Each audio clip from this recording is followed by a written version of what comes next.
Okay, so milliseconds matters.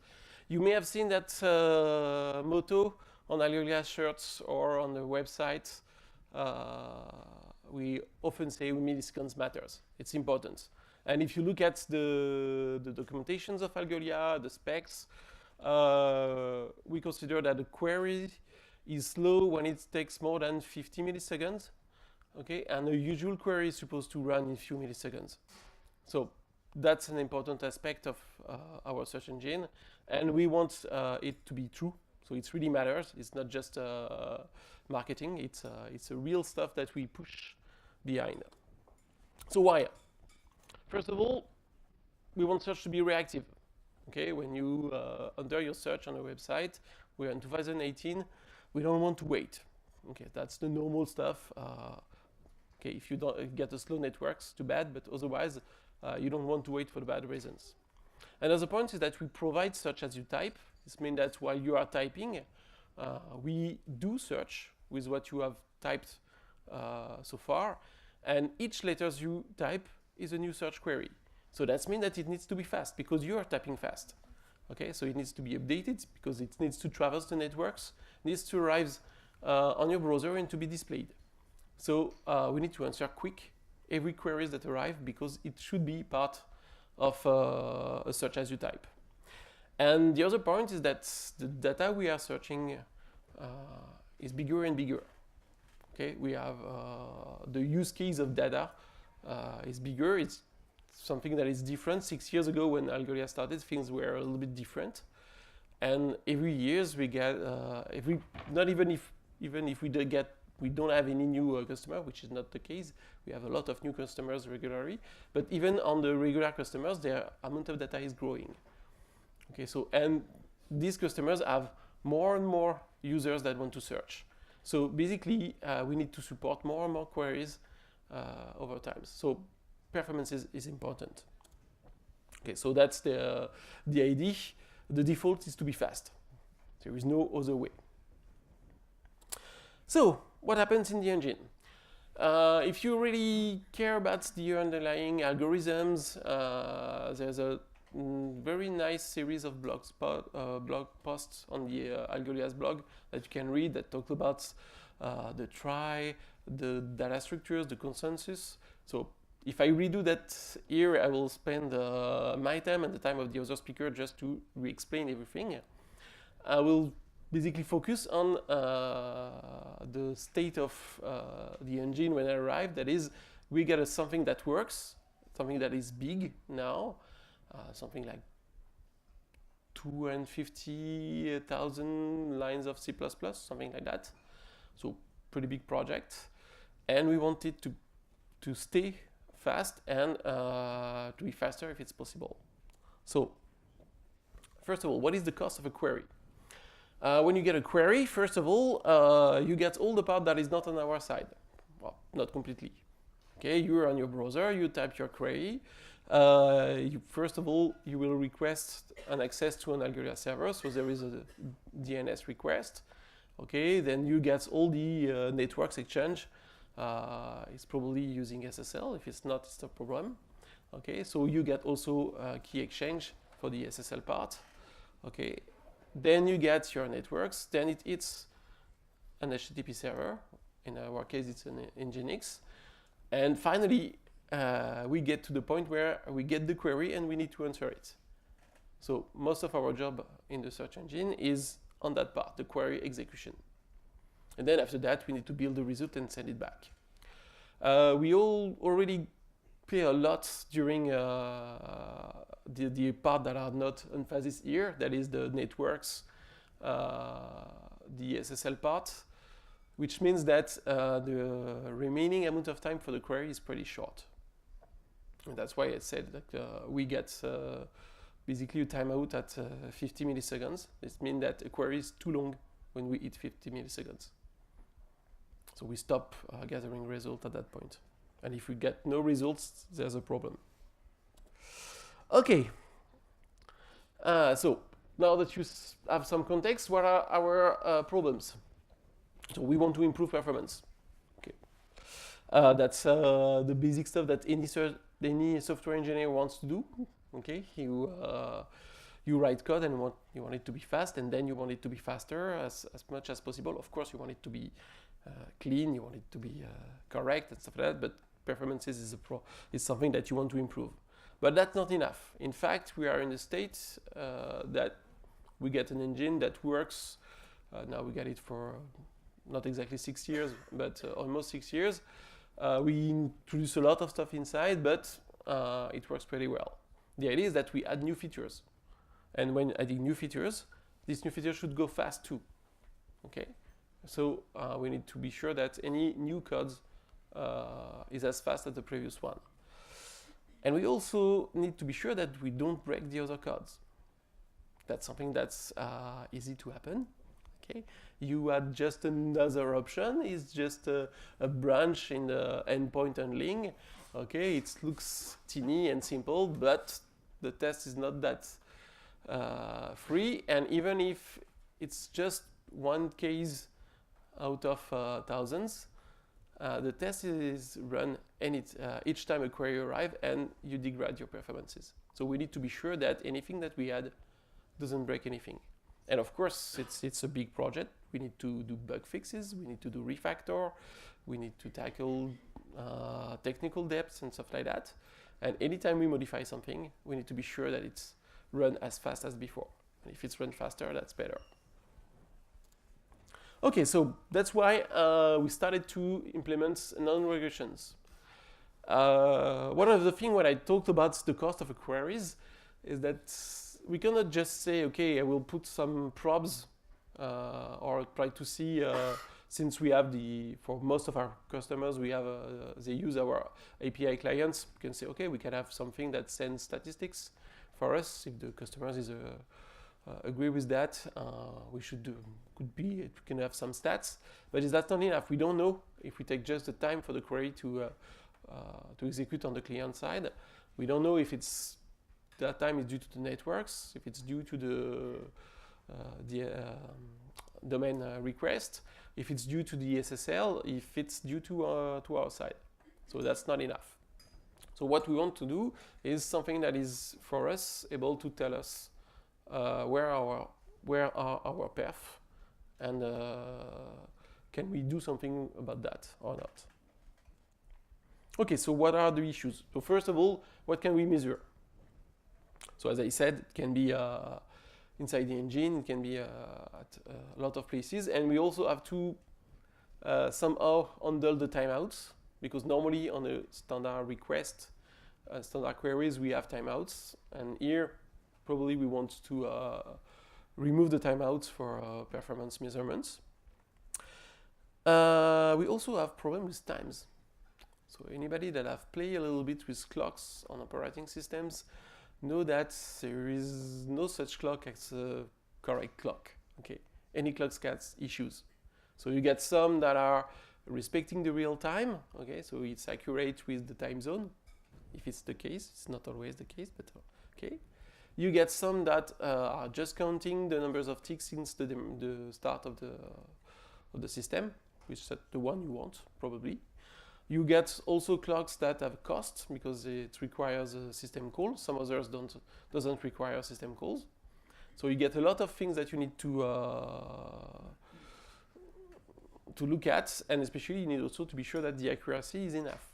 When you want to measure milliseconds, you want to be sure that the clock is giving you a precision of at least milliseconds. And in fact, you want a little bit more.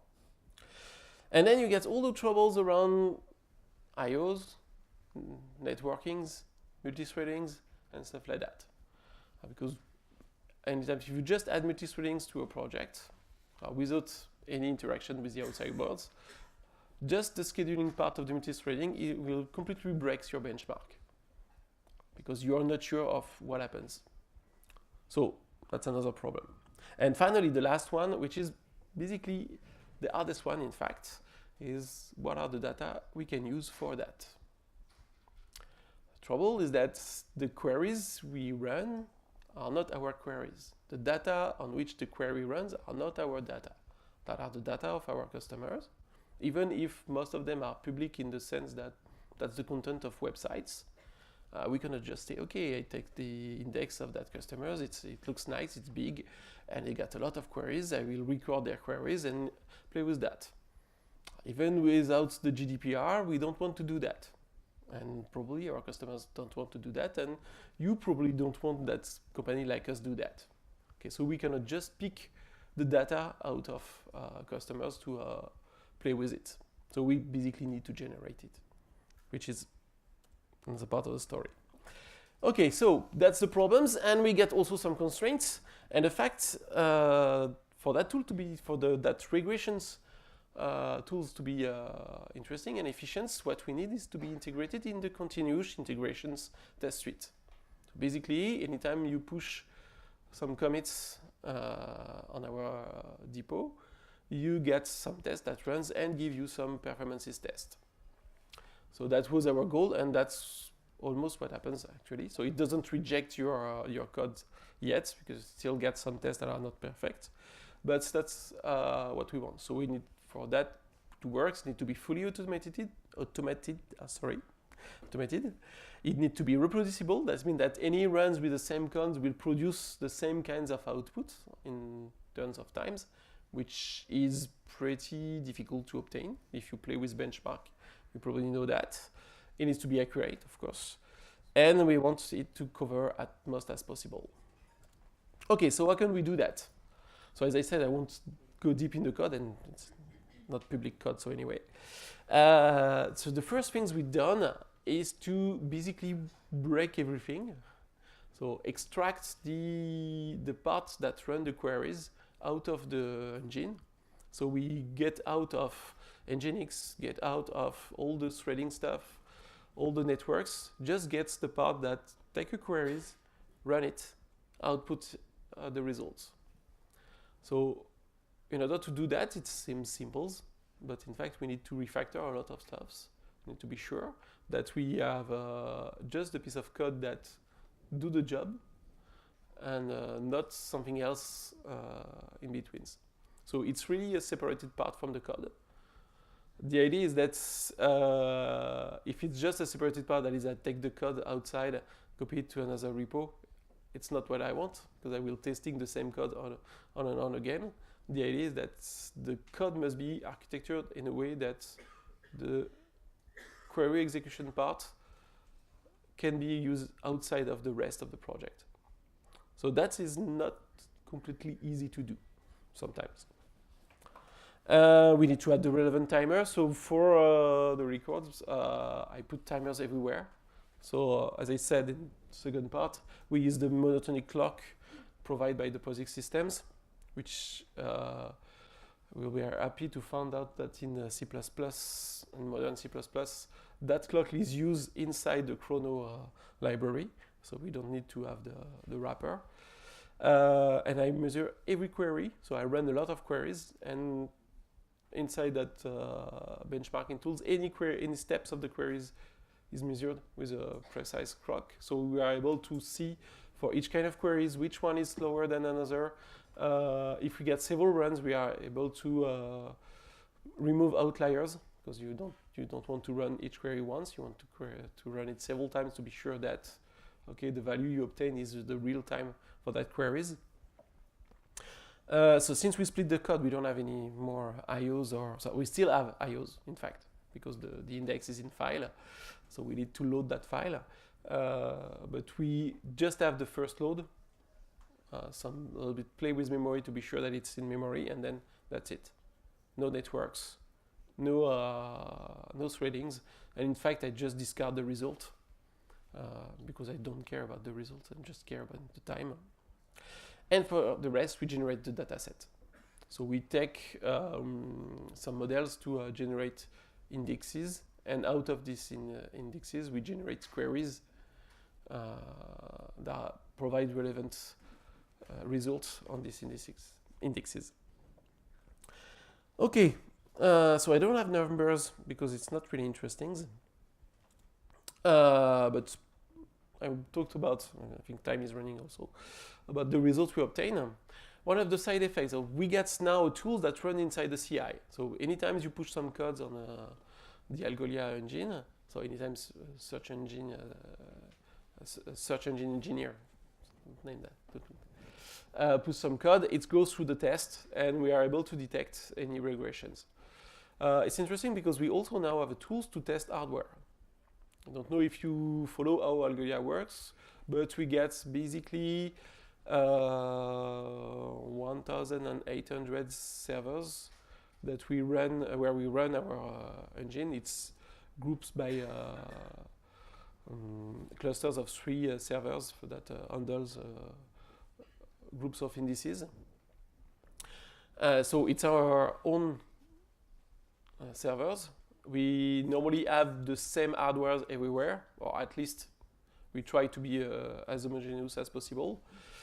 But as you know, hardware is evolving, and sometimes the processor you used to have is no longer available, so you want to buy a new one. But before that, you need to be sure that you get the same result with that processors, and the same for the memory, the same for the hard drives, the same for the network cards and stuff like that. So we need to test hardware.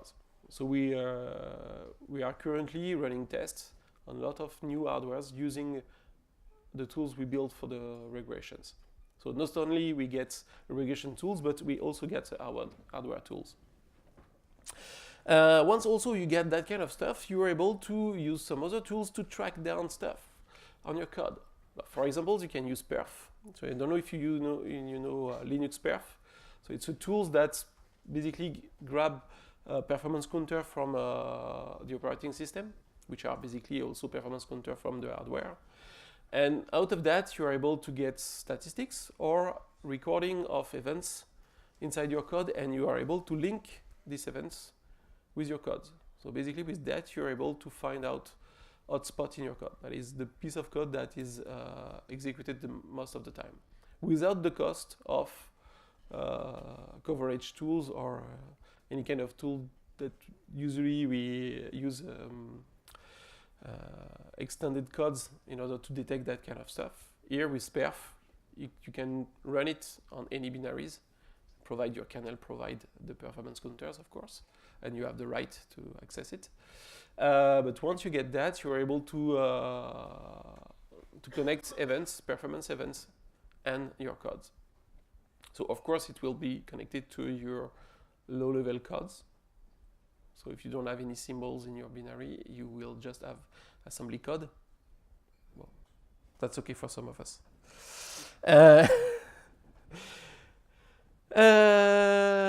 We also get us talk only about queries, but we got a builder for indexing, and we want to bench it also. And the idea of generating data for testing queries is that we will, it means that we have data to generate index.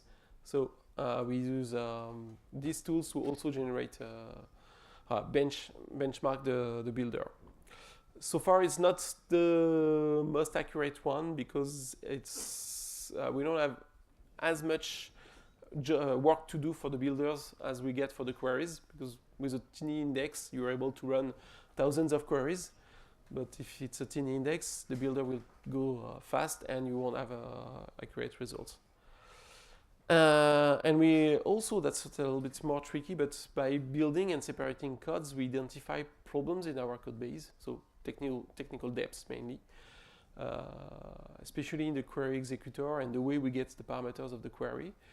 And that's basically schedule some new refactor that we need to do. It's not yet done, but we identify some stuff that some other works to do on the engine just with that project. Okay, so things that are not tests. IOs. As I said, I eliminate IOs. So that's something that needs to be benched in a different way. There are some features of the engine that is not yet evaluated. Especially, we get features for which we are not able to generate data yet. Like if you know our features, you probably heard about query rules or the synonyms. So query rules is a kind of pattern matching on queries. Synonyms is obviously synonyms that you can add in your index.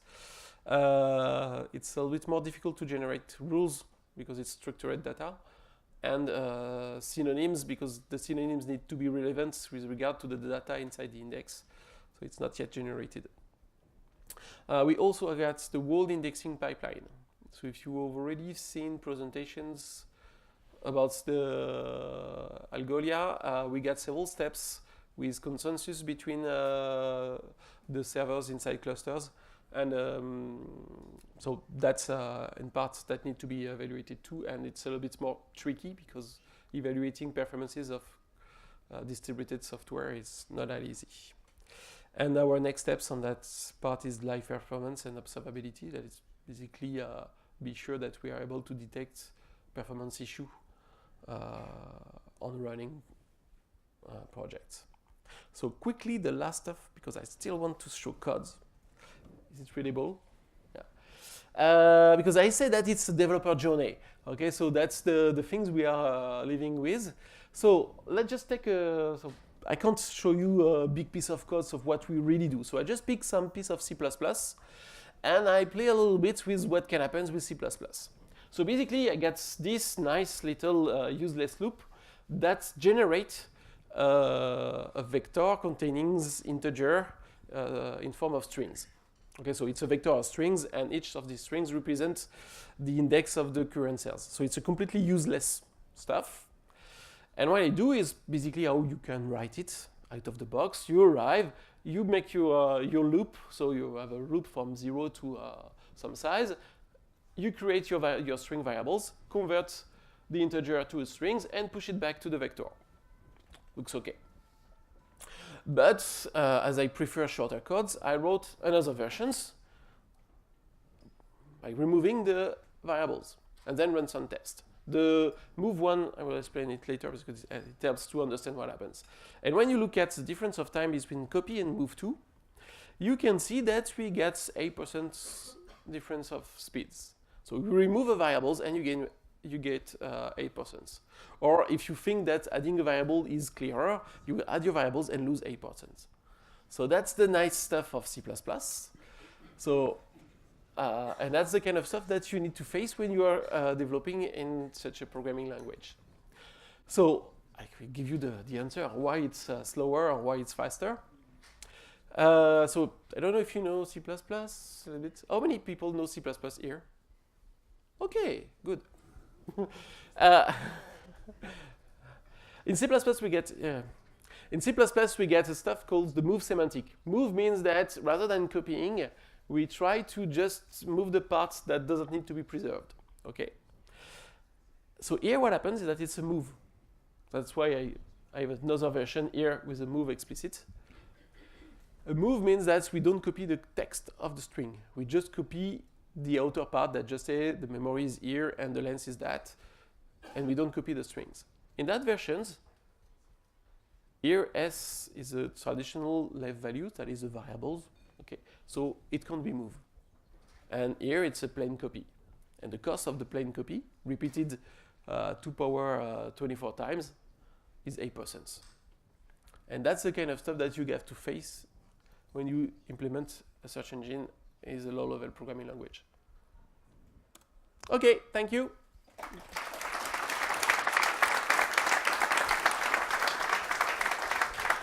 So, if you get questions, wait for the catch box.